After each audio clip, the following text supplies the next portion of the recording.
कहानी का नाम है दरवाजा खोलो। विनय एक बीमा कंपनी में काम करते हैं। उनकी कंपनी उनको एक जगह से दूसरे जगह ग्राहक से मिलने के लिए भेजती रहती है, जिसके कारण वो अपना घर एक ठिकाने पर नहीं रख सकते थे। इस बार उनको नेपाल के एक छोटे से पहाड़ी इलाके में जाना था, करीब 1 महीनों के लिए। इसलिए इस बार उन्होंने अपनी पत्नी को भी साथ ले लिया। परिवार में सिर्फ वो और उनकी पत्नी ही रहती थी। विनय और उसकी पत्नी दोनों नेपाल के लिए निकल पड़े।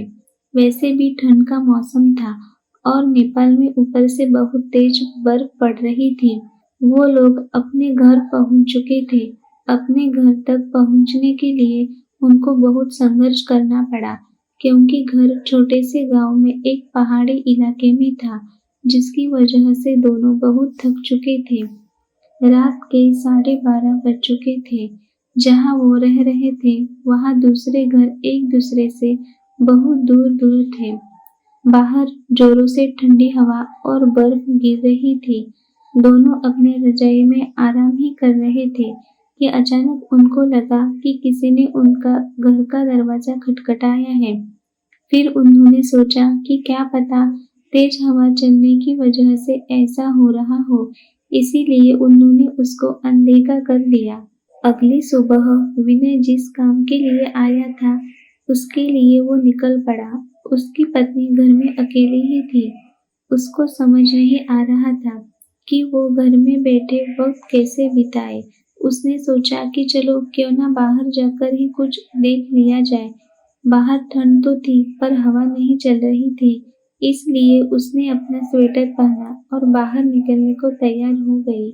जैसे ही उसने अपना घर का गेट खोला, वैसे ही देखती है कि घर के पास बने एक खंबे के पीछे एक छोटा सा बच्चा खड़ा है, जो उसको चुपके चुपके देख रहा है।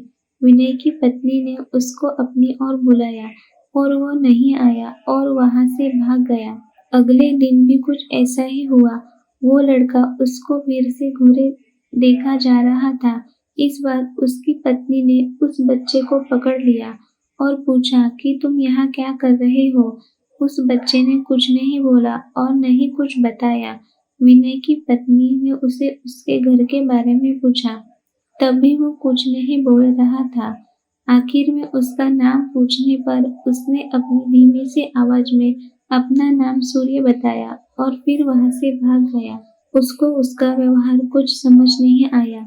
ये सिलसिला ऐसे ही चलता रहा। वो बच्चा रोज उसको खंबे के पीछे से निहारता रहता था। उस दिन रविवार की रात दोनों घर में अंगीठी के सामने आग ताप रहे थे, क्योंकि बाहर की हालत बहुत खराब थी। इतनी खराब कि कोई थोड़ी देर के लिए बाहर निकल जाए तो उसकी जान चली जाए। अचानक दरवाजा किसी ने खटखटाया।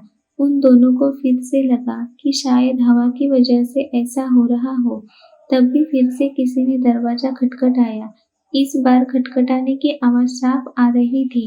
ये आवाज सुनकर दोनों डर गए, क्योंकि इतनी रात को वो भी जान लेने वाली ठंड में आखिर कौन हो सकता है। दोनों केवल एक दूसरे का मुंह देख रहे थे। अचानक दरवाजे के बाहर से धीरे धीरे रोने की आवाज आने लगी। तब भी विनय ने जोर आवाज में बोला, कौन है बाहर? कुछ देर तक आवाज तो नहीं आई, पर बाद में एक धीमी सी आवाज आई, दरवाजा खोलो, कृपया करके दरवाजा खोलो, बहुत ठंड है। ये आवाज किसी छोटे से बच्चे की थी। तभी विनय की पत्नी को यह आवाज जानी पहचानी लगी।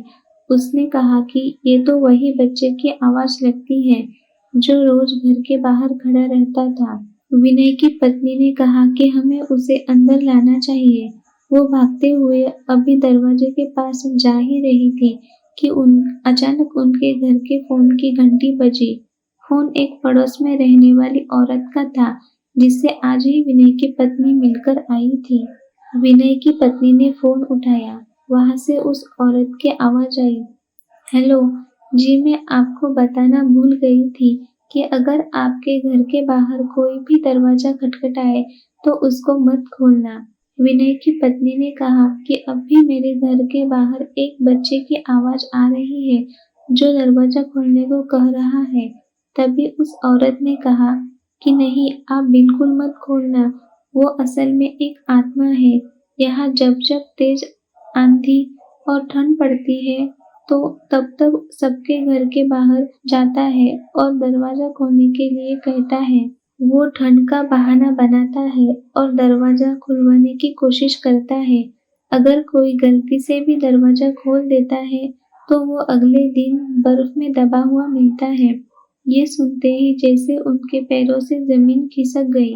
वो सोचने लगी कि जो बाहर दरवाजा खटखटा रहा है वो असल में एक आत्मा है। उन्होंने दरवाजा नहीं खोला। अगले दिन ही वो दोनों भागकर पड़ोसी के पास गए और पूरे मामले के बारे में पूछा। उस औरत ने बताया कि इस गांव में एक परिवार रहता था। पहाड़ टूटने की वजह से उस परिवार का विनाश हो गया। बस एक बच्चा बच पाया। वो दूसरों के घर जा जाकर खाना मांगता। एक दिन बहुत जोरों से बर्फ की आंधी पड़ रही थी। वो दूसरों के घर के बाहर दरवाजा खटखटाकर घर के अंदर आने की गुहार लगा रहा था, पर किसी ने भी उसकी गुहार नहीं सुनी। ठंड की वजह से सब अपने घरों में दुबके हुए थे। कल सुबह होने पर उस बच्चे की लाश बर्फ में अकड़ी हुई मिली।